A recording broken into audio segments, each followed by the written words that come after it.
Hi, everyone. I'm Cynthia Toussaint at Women in Pain Nation.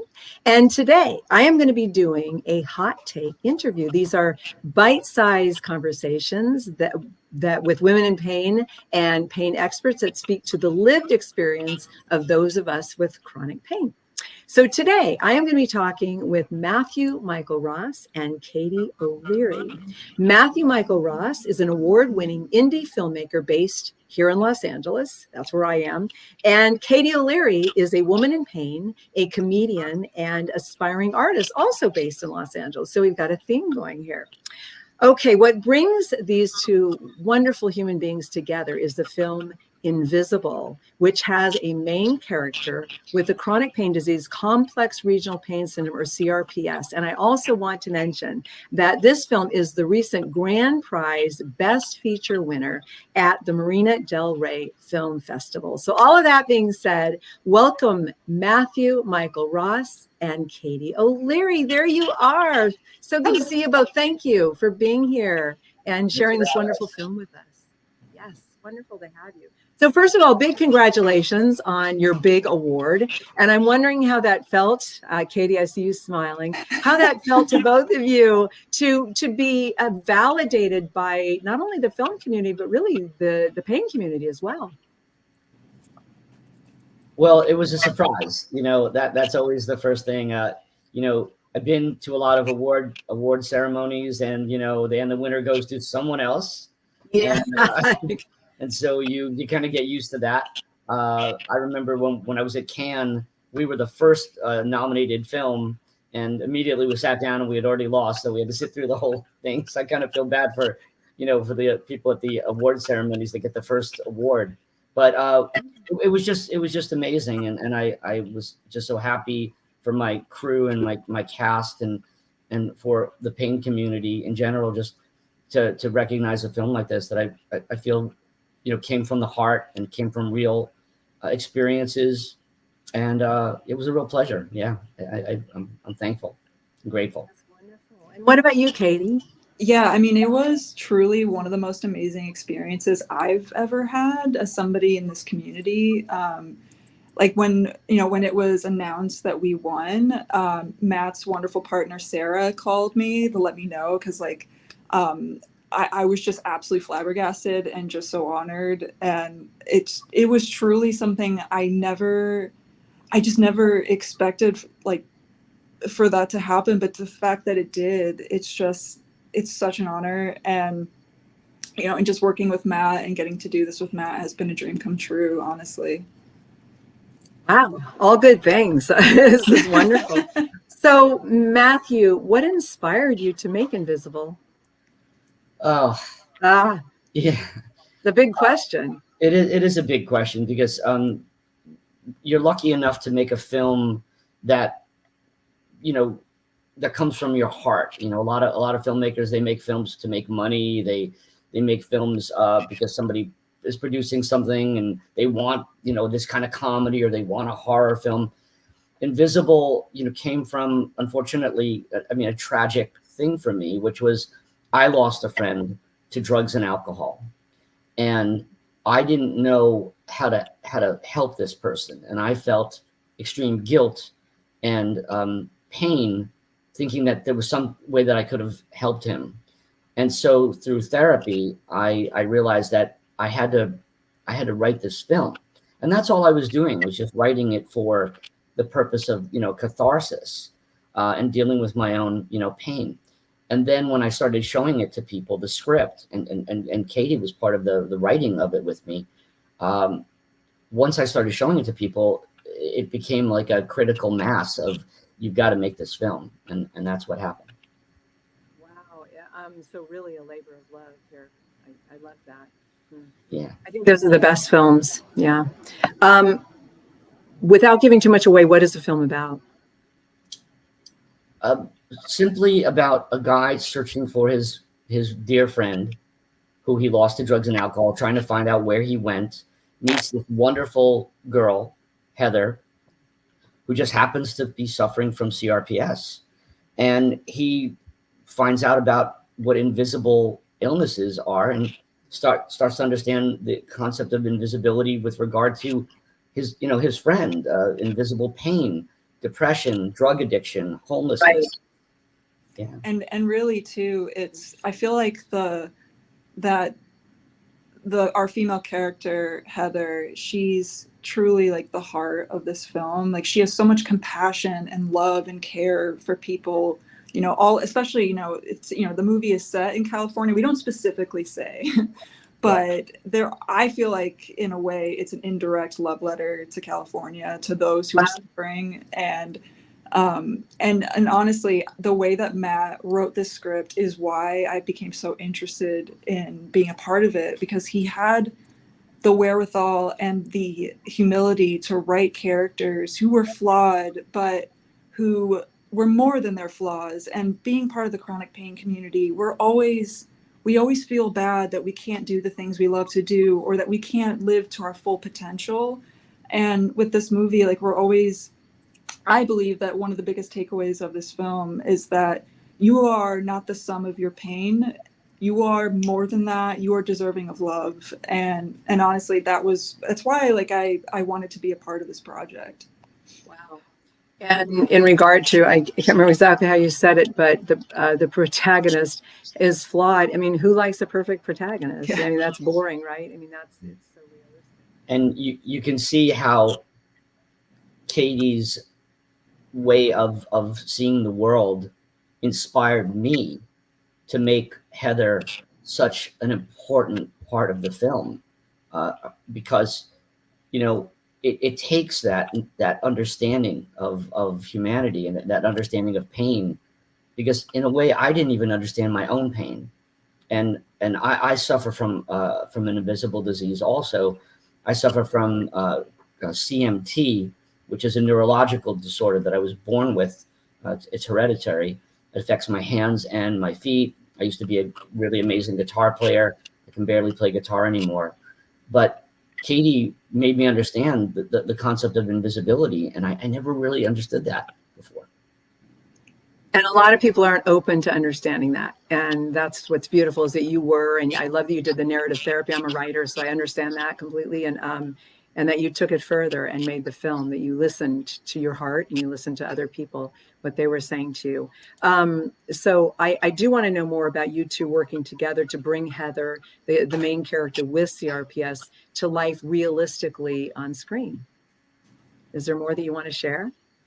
Yeah, I mean, Matt and I actually met at the height of the pandemic through this app called Clubhouse, which it was an opportunity to with different creatives and film professionals and many people in the entertainment industry, to be able to communicate in the midst of, the pandemic, when we couldn't meet in person. But we were able to meet, over this app, and, we were part of many different communities and different talks and different things like that. And Matt actually hosted like one of these organized talks with different filmmakers, and that's how we met. And then we realized like we had so much in common. We had the same goals and aspirations, and he sent me the script. I started reading it, and we just became such great friends. And then he pitched the idea of me helping him with this project, and I couldn't say no. It was too good. It was too great to pass on. And that's kind of how we met. It was fortuitous. Like, I don't know how else we would have met, honestly. Right.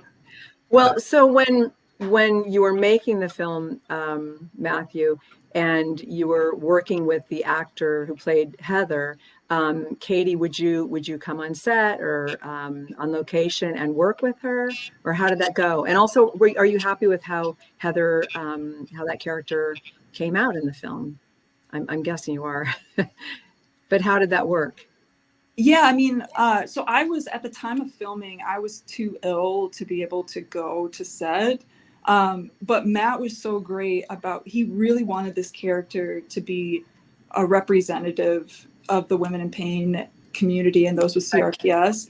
And you can see in the film, and this is all the actors and Matt made sure of this, which is you see her shifting her body weight because of the pain that she's experiencing. You see her grimace, you see her just quietly trying to cope with her pain in a way that's not overly obvious, that's not cartoonish, that's just so indicative of how I deal with my pain. And she and I didn't meet until we went to the Marina Del Rey Film Festival. And she's absolutely lovely, by the way. But she did such an incredible job. Like, she portrayed CRPS in a way that was realistic, that was so endearing in the way that she just displayed it. I know with Matt, of course you had the experience of working with her personally one-on-one. Well, yeah, I mean, it was kind of, Katie was directing me to direct Rachel, who played Heather. So, you know, I wasn't sure. I didn't want to speak, you know, for Katie, but yeah, I originally wanted Katie to play the lead role. I found Katie to be fascinating. I mean, she is, and she's beautiful. She's real. And Katie was so integral with the building of Heather's character in the script.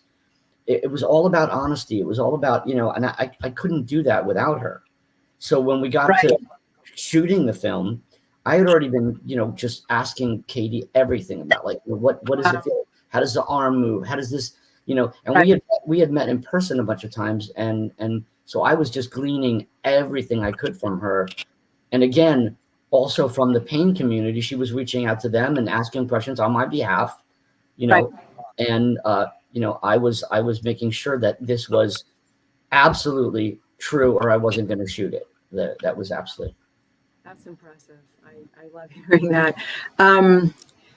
So you talked about different themes, Matthew, and I'm wondering, for our community of women in pain, and a lot of men too, men in pain and their caregivers, I'm wondering what are some of the themes that will resonate in this film, in Invisible, with our community, starting with CRPS. Are there other themes that you can think of? I think just basically the whole movie is about forgiveness, about self-forgiveness, about, you know, all the characters are looking for forgiveness. And when we experience pain, sometimes we, you know, people assume that we're taking it out on them because, you know, and we want to make sure that we're not, you know, hurting other people, or that we're not being mean-spirited. We're in pain, so we don't necessarily are always on our best behavior or on our best, but that's only part of it. It doesn't bring out our best angels. Right, exactly. But the idea of just, you know, forgiveness, this person has to forgive themselves. She has to, and by loving him and not judging, they can get through their pain.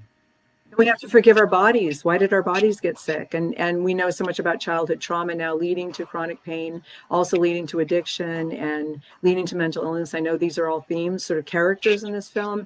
And is it a coincidence that that the root of all of these characters, I'm going to call them characters of your film, are caused by childhood trauma? I don't know if that's a coincidence, but I do think that that our community will relate with addiction, because so many of us turn to addiction because we are suffering so horribly. So as a maladaptive behavior, we might turn to addiction. And also so many, I've suffered a lot of depression and anxiety as a result of 44 years of high impact pain. I think we're going to relate with that, and certainly forgiveness. And that's where we have to come. That gift is to ourselves, as you know, and so I think that's really beautiful. I'm wondering now I'm really excited about, I've seen the trailer. It was fantastic. I really want to see the movie. I'm wondering, where can we all see the film? Is it going to be on streaming at some point? Well, sorry, Matt, you go ahead. I mean, that's what is it, the $100 question? I never know what the number is, but it's just 68. You know, we're showing it in New York after the Awareness Festival. We're going to be in New York at the Chelsea Film Festival on October 20th. It's an 11 o'clock screening. It's beautiful on a Sunday, you know, right before lunch. And, you know, we're still waiting to hear back from some of the other big film festivals. After that, you know, we've been offered distribution, but if I could just be completely honest, it's very hard to give your baby over to somebody when you're not sure if they're going to treat it well. I'd rather it not make any money and just a lot of people in the pain community and just in general, just watch the film. So I've got to figure out a way to make that happen. Yeah, maybe you can figure that out with a lot of people in the pain community. I mean, that would be exciting. Yeah. Okay. I love that answer. We all want to see it. I'm wondering, you two, you have such a great rapport. You love working together. Is there something else coming up that we should be looking for? I mean, What's next? I absolutely want to collaborate with Matt, as much as possible, like writing, producing. I'd be thrilled. And, in personal news, I mean, we both have like the most supportive partners. And so like, No, I do. Actually, yeah, I do. yeah. I'm kidding with you.